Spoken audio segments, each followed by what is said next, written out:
what's happening with e-commerce here really matters if you sell anything. And it doesn't have to be a CPG or an FMCG, which is fast-moving consumer good. But for those, oh man, this is really important.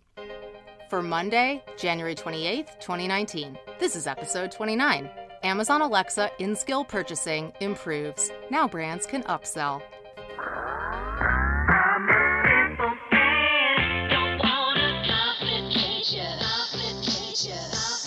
Welcome to the Beetle Moment Marketing Podcast, a short weekly exploration of marketing, technology, and career. I'm Emily Binder. I answer to no one, and I make this for you. Let's get on with the show. Before I get into the show, a few announcements, everything coming up in February. Very busy month, all things voice. This coming week, I'll be on Bradley Metrock's show, This Week in Voice, which is the number 12 podcast in iTunes. Very exciting. It should air on February 1st. If you're in Atlanta, come to the Atlanta Interactive Marketing Association event at NEBO on February 6th, where I'm moderating a panel about voice technology with Keisha Williams, who keynoted the Alexa conference. She's the software manager at Chick-fil-A, and she's actually one of the awarded Alexa champions, really smart woman. Also, speakers from Home Depot and 360i will be talking about voice and brands. Then I'll be on Dr. Terry Fisher's show, Alexa in Canada, The Voice Experience. You all know Dr. Terry Fisher. He's great. That will air the week of February 11th. And if you're here in Austin, Texas for Social Media Week, that's hashtag SMWATX. That's February 19th through 22nd. I'm speaking about voice marketing. Date and time announced, February 11th. Hope to see you at one of these events. If not, I'll be tweeting out links and information about the podcast appearances, and so excited to be just diving in with all of this fun stuff in February.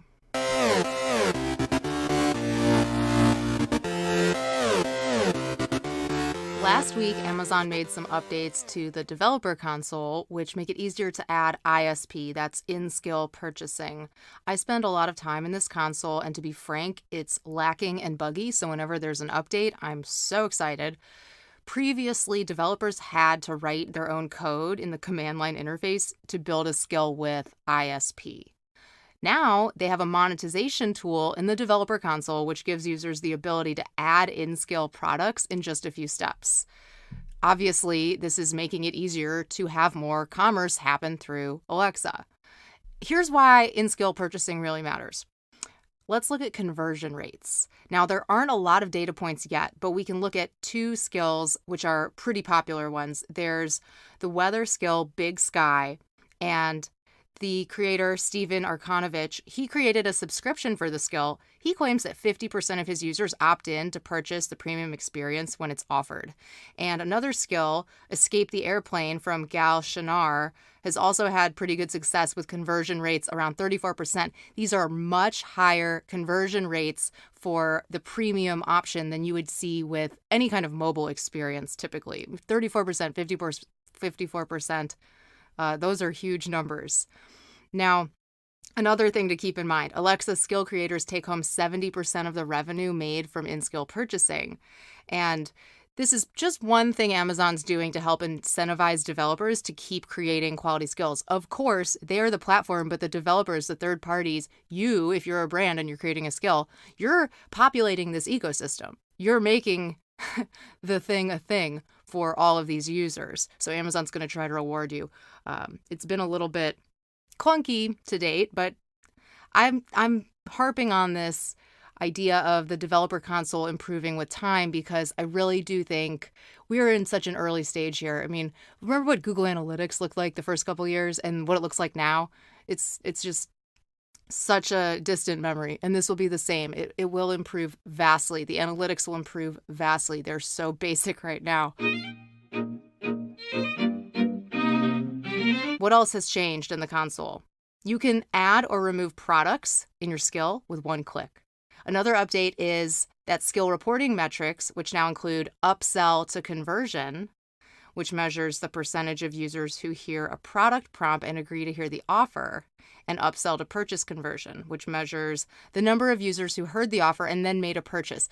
Okay, getting richer data, like I said. And upsell is so important with e-commerce. The entire strategy of an e-commerce site, and let's not think of Amazon, just say a clothing retailer's home website where they're selling, and you've got a cart and you've got prompts to upsell. The strategy and the algorithm that goes into that will make or break an e-commerce retailer. With Alexa skills, having these abilities to upsell, I mean, first ISP in May 2018, when it first came out, you had to, like I said earlier, command line interface, like hard coding this thing. Just imagine where it's headed.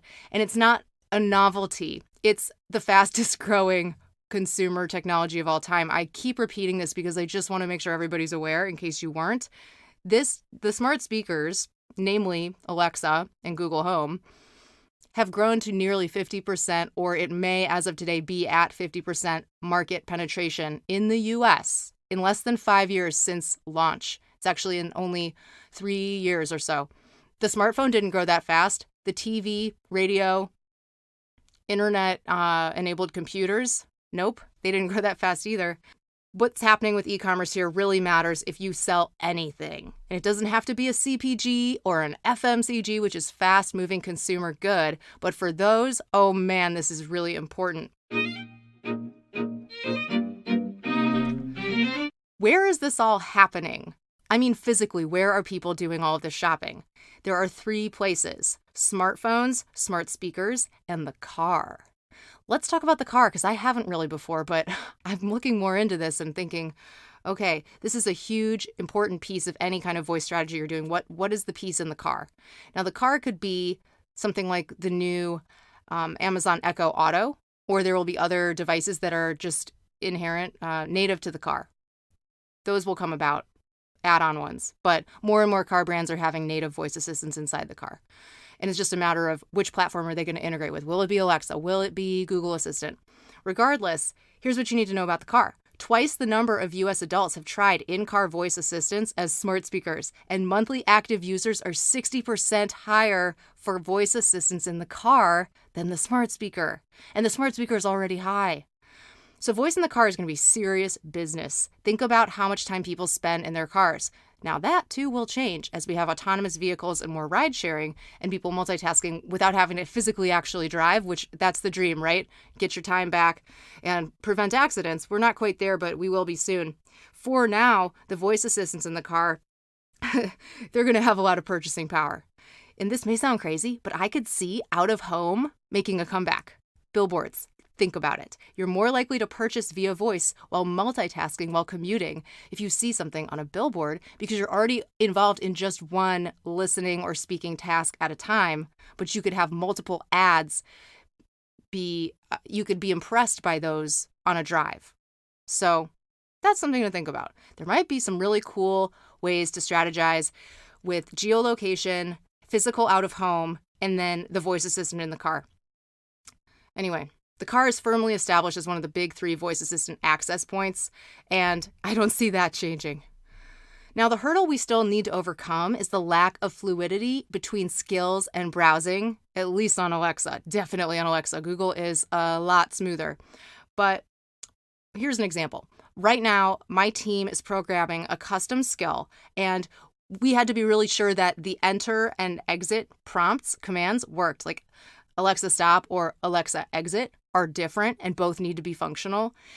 We are at a stage where all of these skills are like standalone iPhone apps. Think of your first generation iPhone. You could open one app at a time and you couldn't multitask. You couldn't have multiple ones open at a time. Remember, you had to close it out to open a new one. Nowadays, we have multiple ones running, and if you have things like YouTube Red, you can still have the sound from a YouTube video playing while you're in another app. That was not possible years ago. So here's where we are with skills now. It's like first generation iPhone, one thing at a time. That will improve. So whether we're thinking about the car or the smart speaker, the smartphone, or another voice assistant enabled device like a light switch, which, by the way, of the billions of voice enabled devices, a lot of them are smart home devices. They're not all smart speakers. The average American home is going to have 15 plus smart devices, voice-enabled devices, and most of them are going to be for things like light switches and security systems, things like that.